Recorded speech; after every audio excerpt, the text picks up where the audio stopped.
Yawezekana ni adui yako wa kibinadamu au adui yako wa kijini. Ni maadui ni wa aina mbili tu. Anaweza akawa ni adui yako wa kibinadamu. Kama sio adui yako wa kibinadamu, yawezekana akawa ni adui yako wa kijini. Inategemea tu huyo nyoka umemuota katika staili ipi, kwa sababu tafsiri inafuata staili ulioota. Kwa hiyo tafsiri za ndoto hutofautiana kulingana na staili ambayo wewe umeota.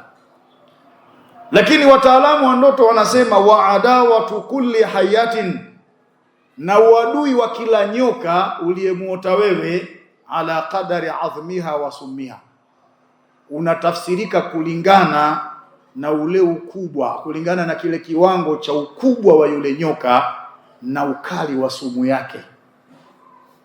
Yaani kujua ni uadui wa aina gani, wa kiwango gani, mtazame yule nyoka ukubwa wake, mtazame yule nyoka sumu yake.